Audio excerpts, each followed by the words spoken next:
Hi folks, welcome back to my channel.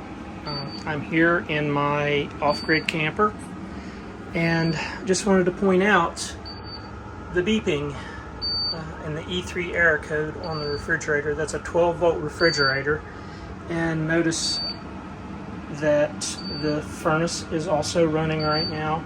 You can probably hear it. That runs on the 12-volt DC side of the camper wiring. So, and this camper is brand new, so it still has two 12-volt interstate deep cycle batteries out on the front tongue.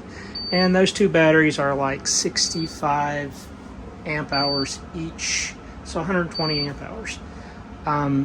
What's happening is, while the furnace is running, which I'm in a cold place, so it runs quite often, while that furnace fan is running, and the furnace is propane, by the way, but the fan runs on the 12-volt DC of the camper. So while the furnace is running, and I have a few lights on, which are LED lights that also run off the 12-volt side, the refrigerator gives this E3, which is a low battery code. So that's basically telling me that those two 65 amp deep cycle lead acid batteries on the tongue are not keeping up the voltage that the refrigerator wants while the furnace fan is running. So we're going to look into replacing that those tongue batteries with something a little better here a little bit later on. I just got in from work, and it's already dark outside, so I will try to add some more stuff to this video after a while. Welcome back. And it finally came. Took a couple weeks for me to get it. Ordered it off of Amazon. But this is the Chin's 12.8 volt 300 amp hour lithium iron phosphate battery. This is 3,840 watt hours. So it's a pretty good size one. Comes well packed in a box. I already removed it from the box because I didn't want to carry all that stuff around and get rid of the trash here at the camper.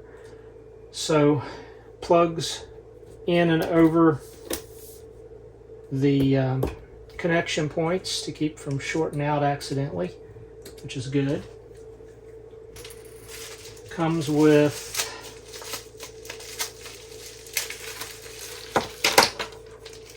the screw posts to screw in.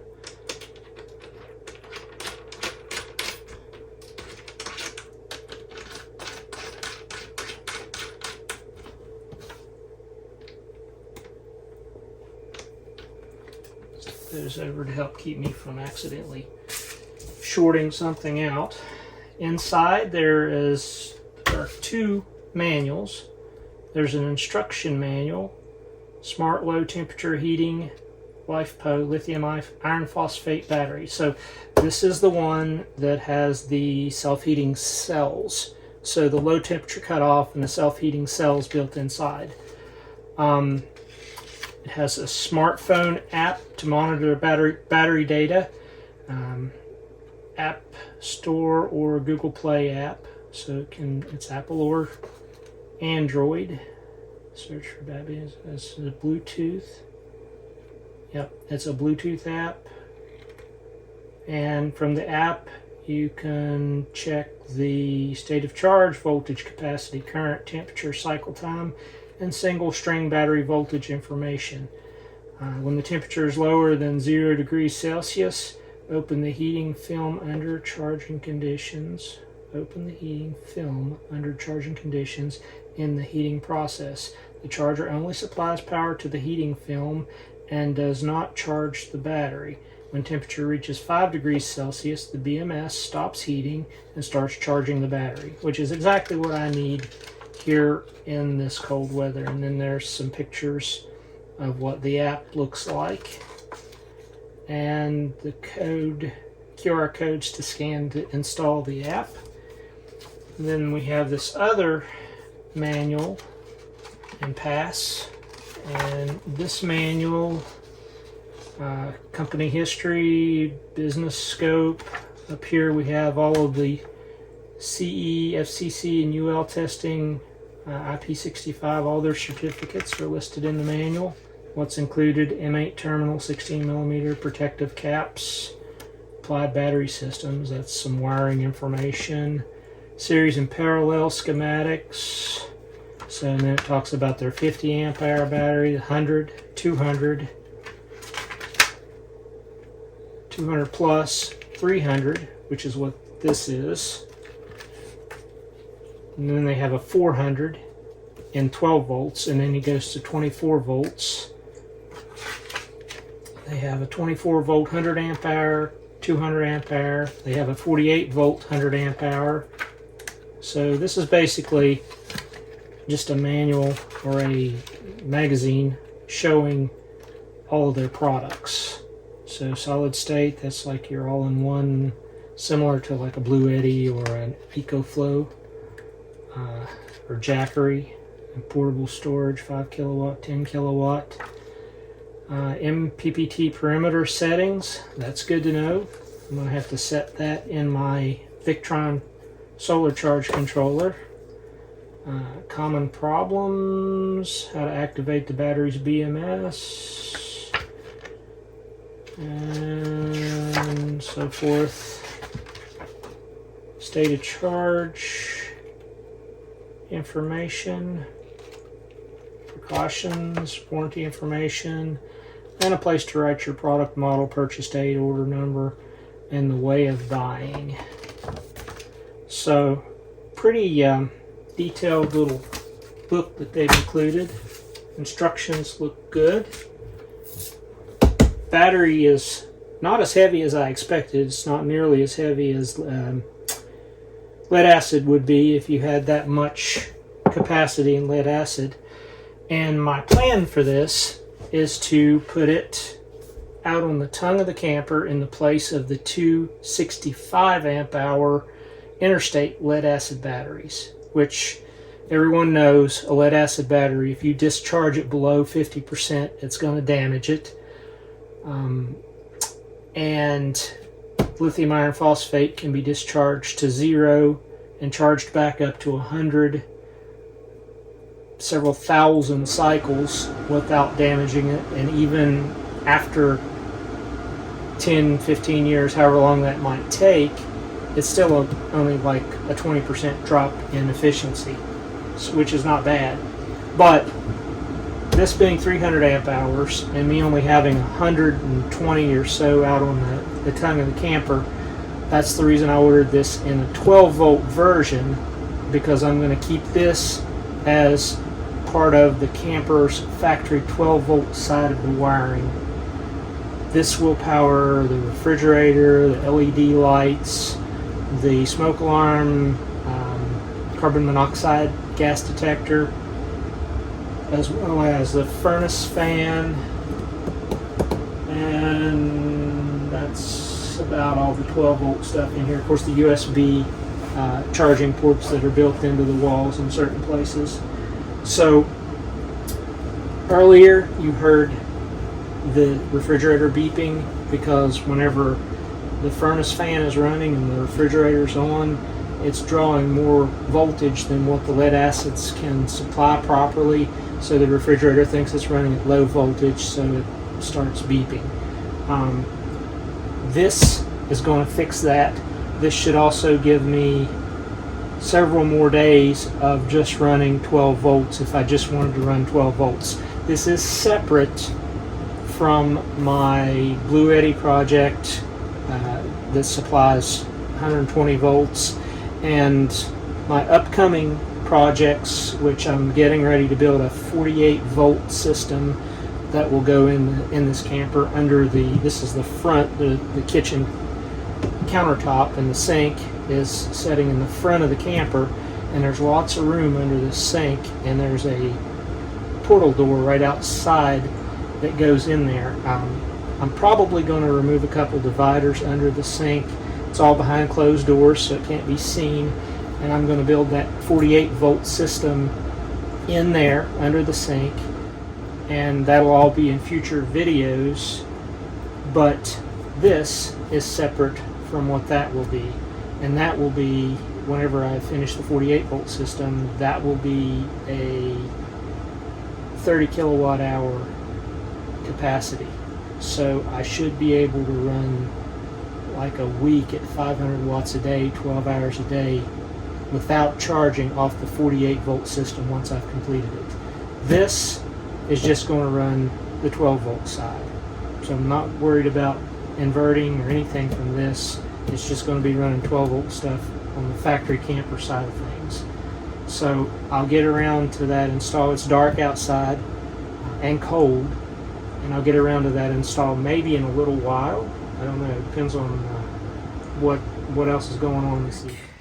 It is the next day, and I did manage to get home in time this evening before dark. So we'll see about swapping these lead acid batteries out for the new Chins lithium iron phosphate. First thing we want to do, turn off the power to the batteries. That should shut off the power from the batteries to the fuse panel in the camper. A little bit out of wind because I just carried all that stuff out here.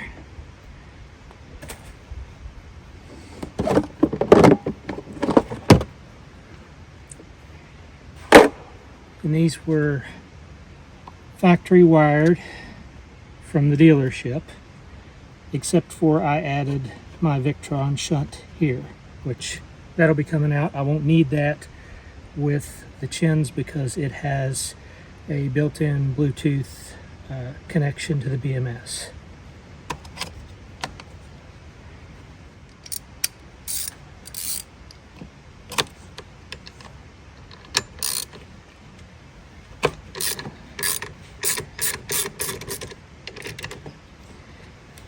And the shunt is just setting on the negative connection into the system, not the positive. And again, I'm not going to be putting this shunt back on this setup. I'll probably use it again later on a different setup or a different project.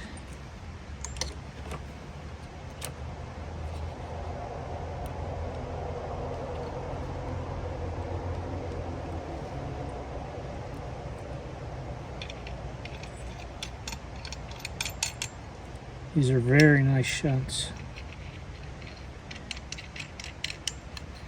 So you notice it's to system minus to battery minus. Gotta have something pointy to get it to let go of its power cable.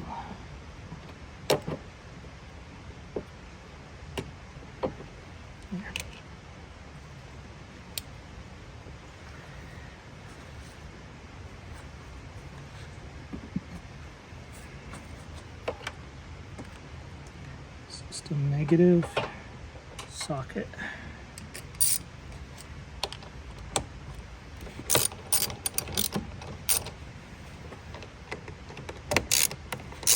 Got to be really careful. You don't want to short any of these over.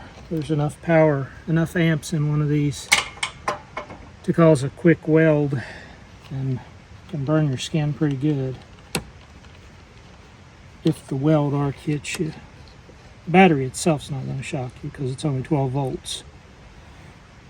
But the weld arc could burn you really good.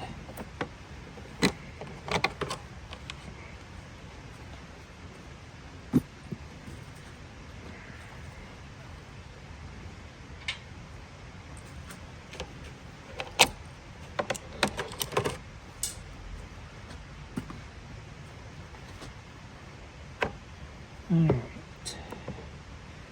Around the other side. Oh, I'll reach across.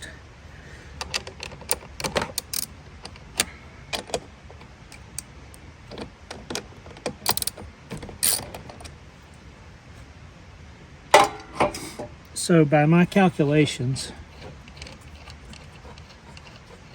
with these two 65 amp hour interstate lead acid deep cycle marine batteries, on a cold winter night when the furnace runs a lot, and if you have the refrigerator running, which is also 12 volts. About 12 hours and these two batteries are going to be well below 50%, which should be their floor for charge on a lead acid to keep from damaging it. And this camper comes factory with only one of these on the tongue. I had them add an extra, and it still wasn't enough. It gets me about one night run on a cold night with the furnace and the refrigerator both running. And that's 12 volt only. That's not converting to 120 AC.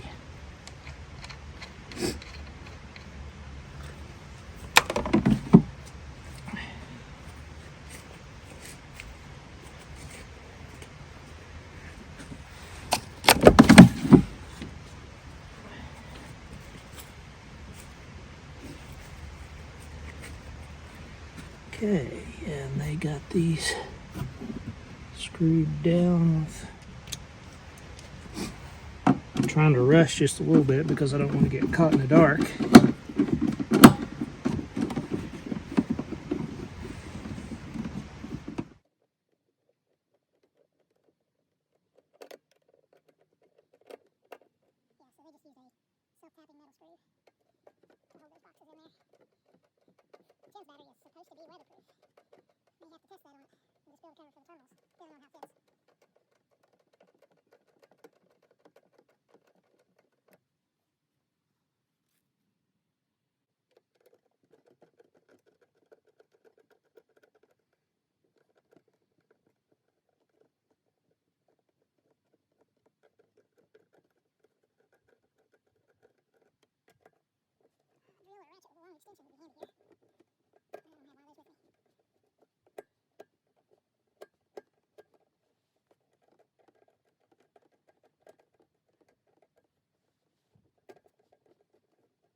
Grab this big boy and see how it's going to fit.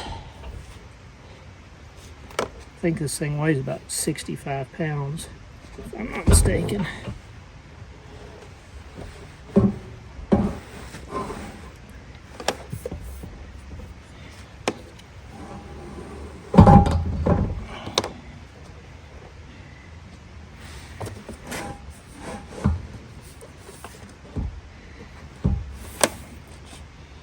Okay, so it fits long ways, but it does not fit down in the metal tracks that's made for the batteries.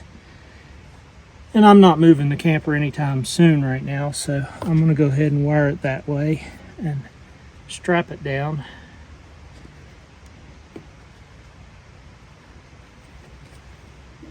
For now,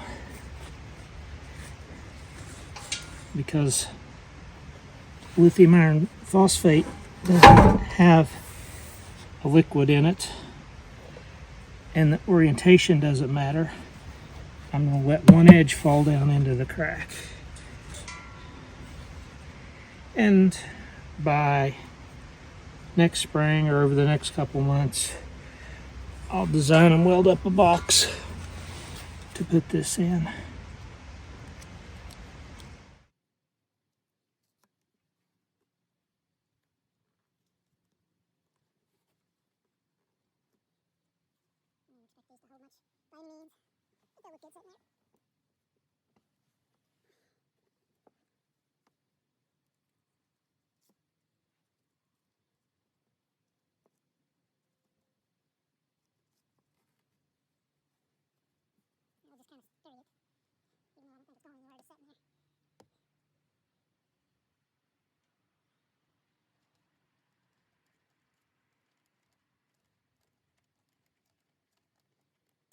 Okay, so I'm going to put my hot on first.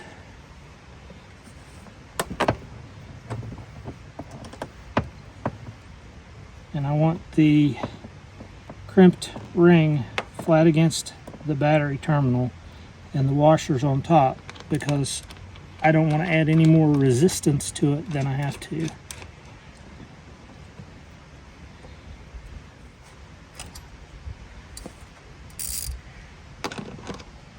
Wrong size.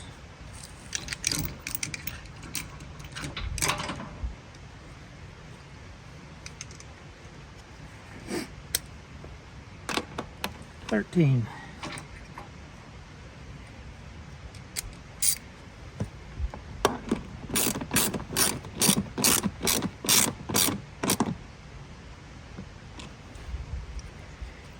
And then the ground or negative.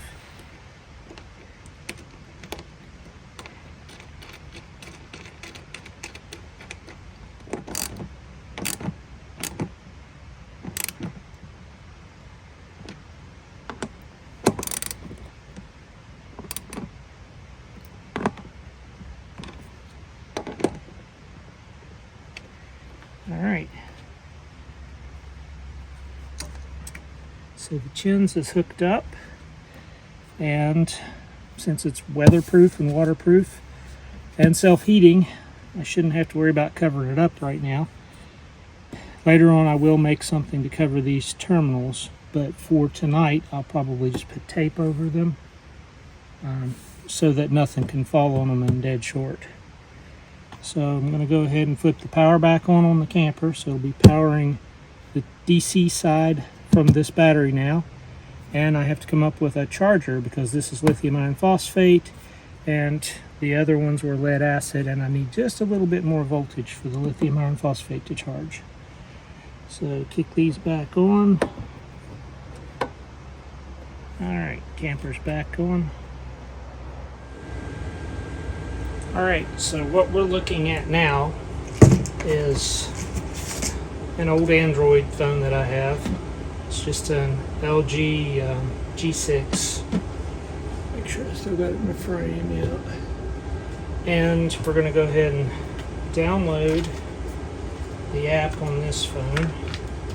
And this is my way of being able to remotely access my systems, because the Victron, of course, is Bluetooth. The Bluetti is Bluetooth. The Chins is Bluetooth. And none of them are Wi-Fi, even though I do have the Wi-Fi box ordered for my Victron system. That won't be used on this tongue 12-volt system that I just installed the Chins on. So what I do is I use this old Android phone and I put the free version of TeamViewer, remote desktop or remote control software on it, connect it to the Wi-Fi here at the camper, which I either connect to the neighbors or I have a Wi-Fi hotspot that I can connect to.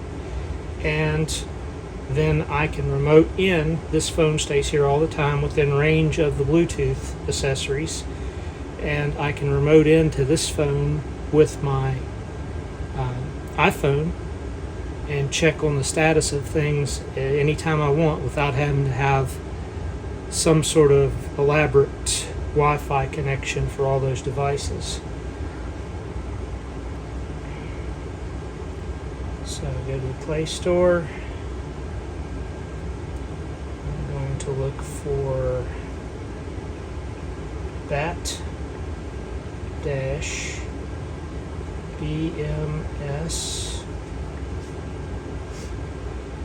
Let's the top one and install it.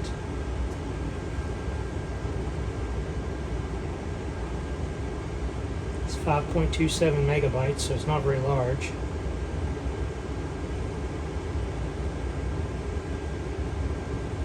And open.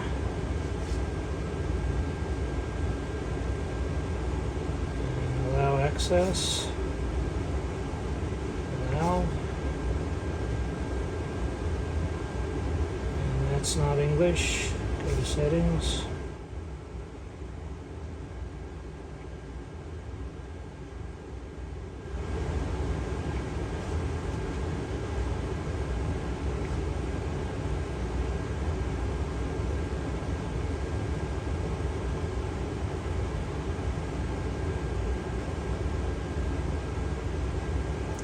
Apparently this thing is picky about the locations. It wants full location access, which I don't know why.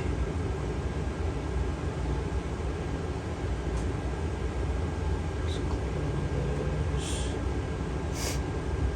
back into this. Oh look.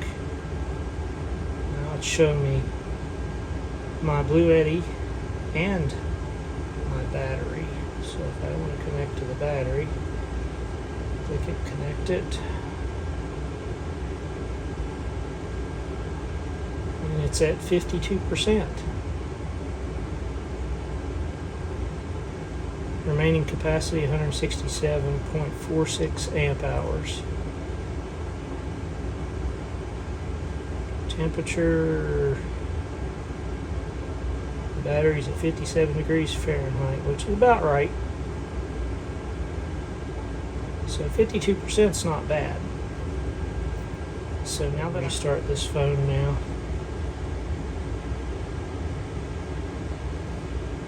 power off and restart. So I'm going to stop the video here for a few minutes, and I'm going to see if I can come up with some parts to rig up a charger.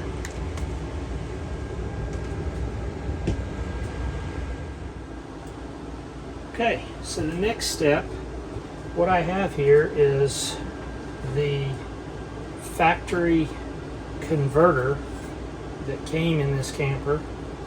I took it out whenever I was trying to wire in the Blue Eddy because it's extremely inefficient. It will set and pull 1500 watts continuously all night long without kicking on and off much, and it'll just drain any solar generator or anything you have hooked to it. So I cut it out because I'm not planning on using that part of the system, or I wasn't at the time. But I am going to use this since it says it can charge auto switching. It can charge a lead acid or lithium ion. I'm going to go ahead and wire it as a standalone charger that I can use to charge the lithium that's out on the chins that I just put out on the tongue of the camper when I need it. Because I'm not done configuring and installing all my solar panels yet and getting them placed. So I'm still charging some with a 2000 watt inverter generator. And then I do have 350 watts of solar panels on the roof that's charging some, but I'm in a valley between two steep mountains and it's winter time, so not getting a lot of sunlight here during the day. So I'm just going to make this a standalone charger. I'm going to start over here on the hot side. This is where the AC comes in. And I'm just going to cut these cables, these wires, so that they're all about the same length. Go ahead and peel them.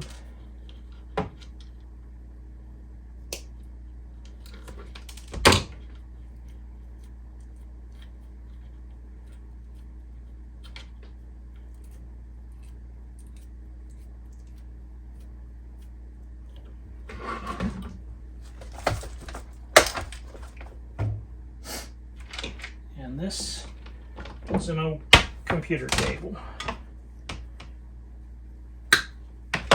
which is going to become my plug.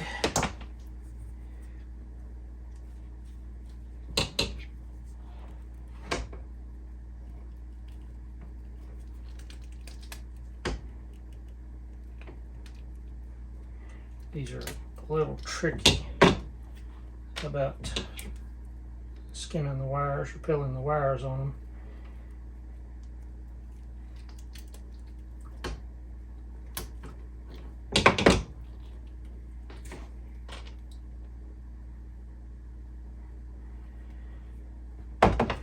There's a shield in here that's just a bare wire. We don't need that because we've still got our 3 conductors here.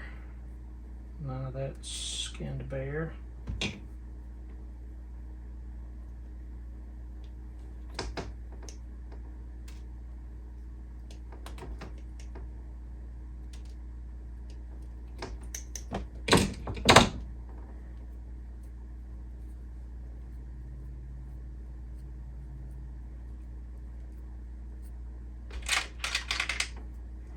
For this situation, we can just match up the colors. Use a wire nut.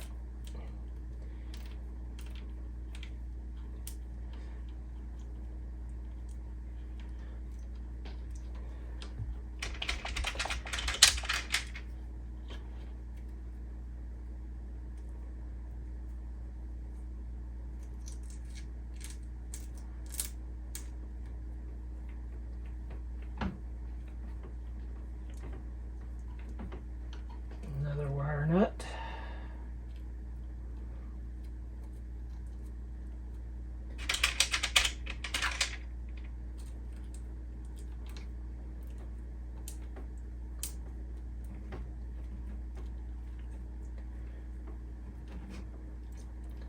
And a final wire nut. Then I like to tape those. I tend to overdo it a little bit.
If I continue to use this later on, I'll probably 3D print a box or a case for it to set in. I'll design and print one. Alright, and then the other end down here is our hot wires going out to charge the battery. Get those about the same length also.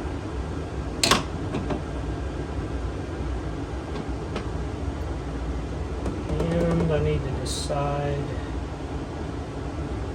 how I'm going to wire those into the breaker box.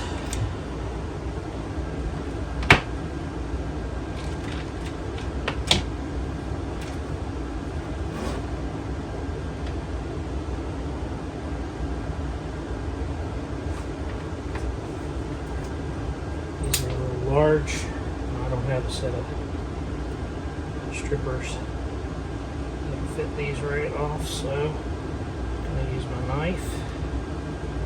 Not the recommended method, but works in a pinch.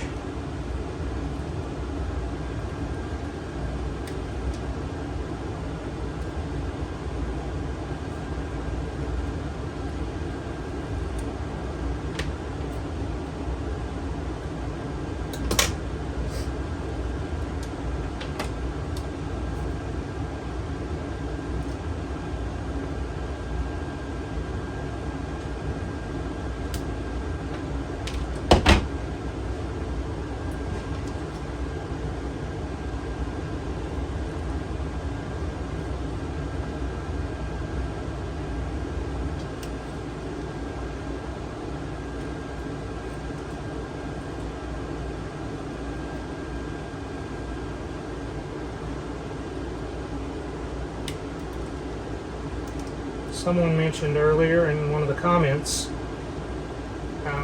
concern of water leaking, the sink leaking out onto my solar equipment underneath. Right now I don't have any water in the tanks or in the sink. Like I said earlier, this is a brand new camper, and I've just set it here about 2-3 weeks ago and haven't really put any water or anything in it. It's like super cold here right now, so I'm not worried about it leaking right now because I'm not running water through the sink. But at some point I will design a water catcher to go under the pipes and stuff and shoot the water off and outside in the case there would be a leak, so that it doesn't get under the solar equipment.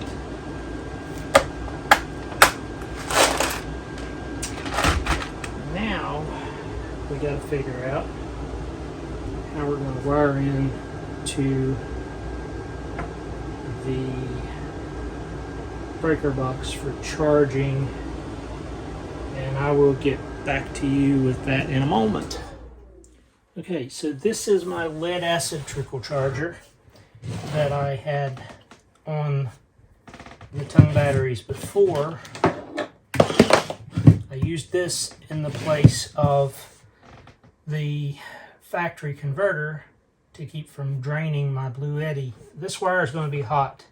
It's got 12 volts on it. And I'm just, instead of running and digging all these wires back out, I'm going to use this wire, but I'm going to have to cut one side at a time because I don't want to accidentally short that 12 volts.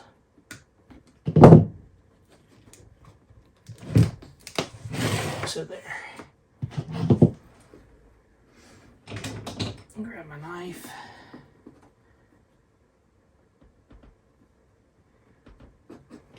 Separate these wires a little. Go ahead and trim them the same length now.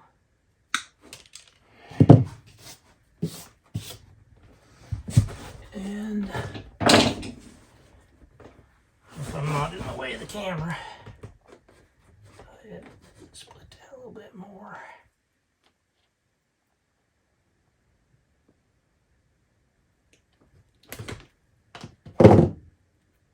Not very heavy for the size of cable that is coming out of that charger, but I'm going to keep an eye on it to start with to make sure it's not going to try to draw too much or push too much energy through that smaller gauge wire. Again, those are hot, and since I'm not opening up the fuse panel this time, I'm going to go ahead and put a meter on those to determine which is hot and which is ground.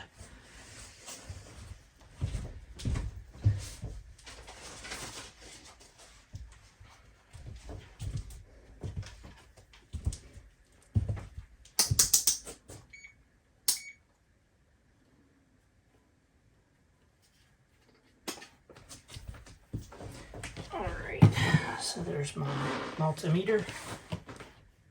I go this way, it's backwards. I go this way, that's correct. So the hot is to the left. Turn that back off.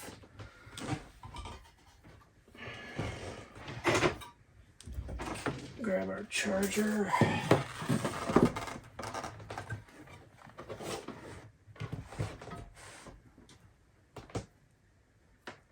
This is not a recommended wiring method, but this is what I'm going to do for now until I get some more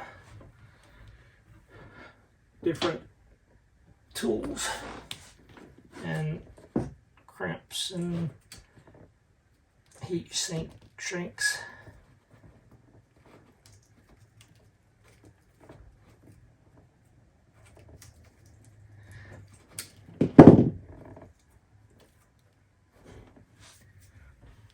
Again, folks, don't do this at home.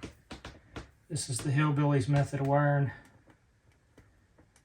You need an actual correct connection here.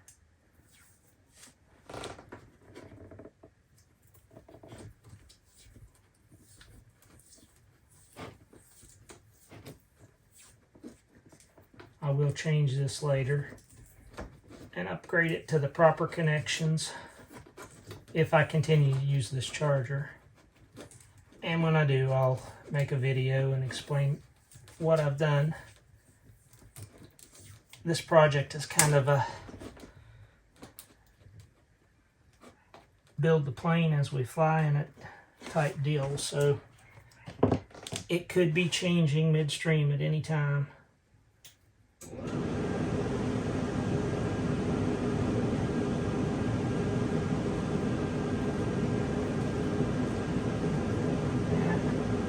There's blue light come on this, the battery sense.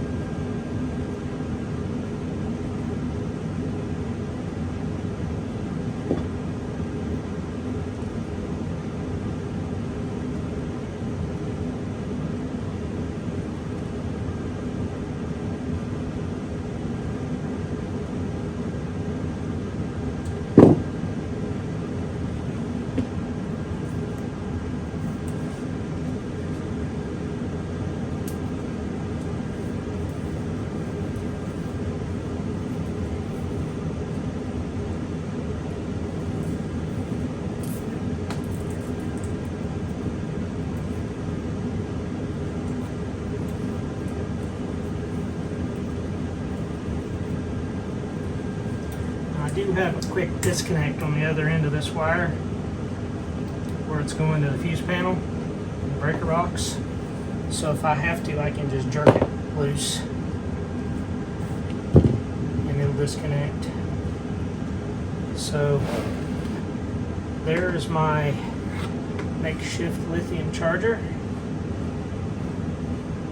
I'm just going to go ahead and set it in here for now. Not sure where I'm going to fit it.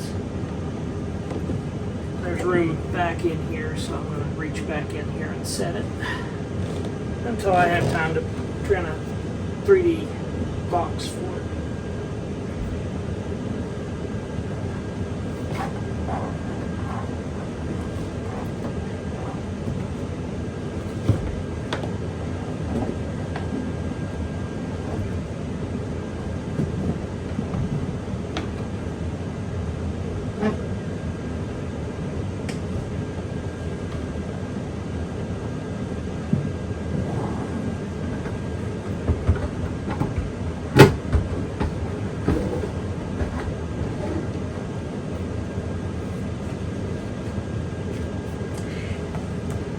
Good.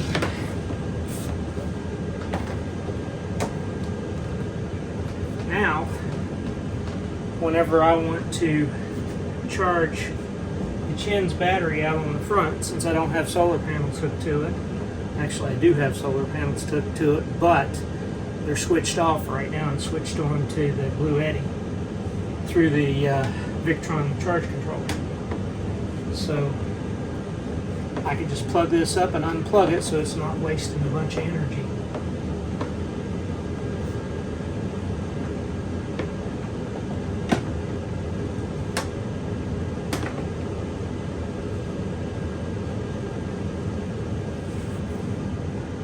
turn my AC on. See what happens.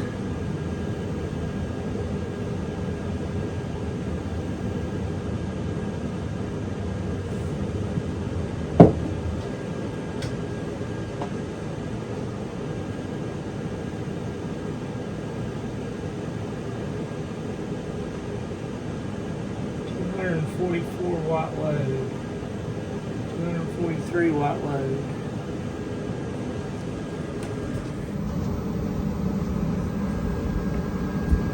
$240, $241, $239. So the AC output is running about 240 watts or so. And back in there is the charger that's going out to the new Chin's battery. And I need to test all of these fittings. I'll feel them here in a little bit and make sure nothing's getting hot. If anything's getting too hot, I'm going to have to rewire something. Okay, so I got the Chin's BMS back up on the Android phone. And notice everything's charging. You can see a little green lightning bolt at the edge of the percentage bar, and then these lightning bolts, and expected time until full, and then the total volts current. So it's charging at about 3.65 amps. 13.11 volts total. Voltage high 3.28, voltage low 3.28. So it looks good. The charger's working fine. I've checked these cables multiple times. Nothing's getting hot. Let's see if I can adjust the lighting a little bit, but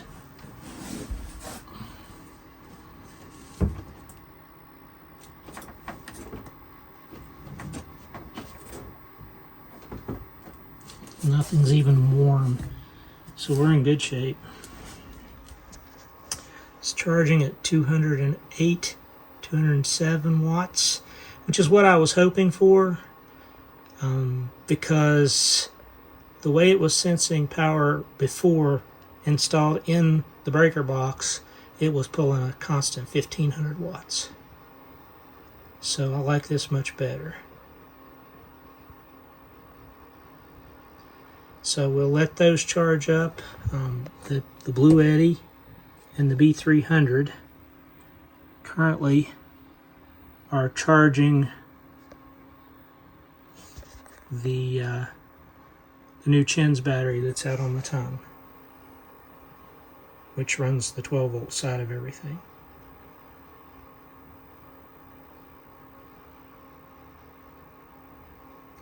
And more updates will come later.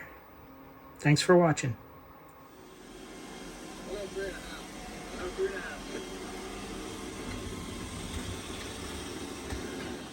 it is. Right there. I can see it in the bag. Oh yeah, baby. Smells like treasure. Nice little chunk there, right there. Yeah, the other one up here too. So let's get to that.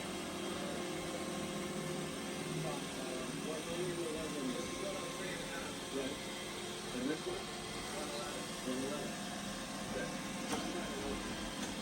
want to see it.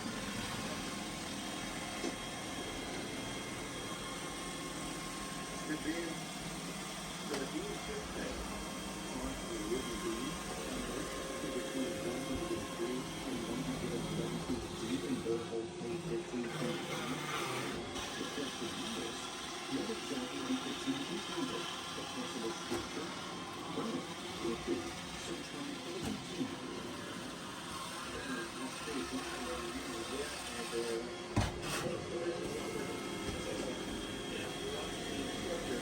Sure.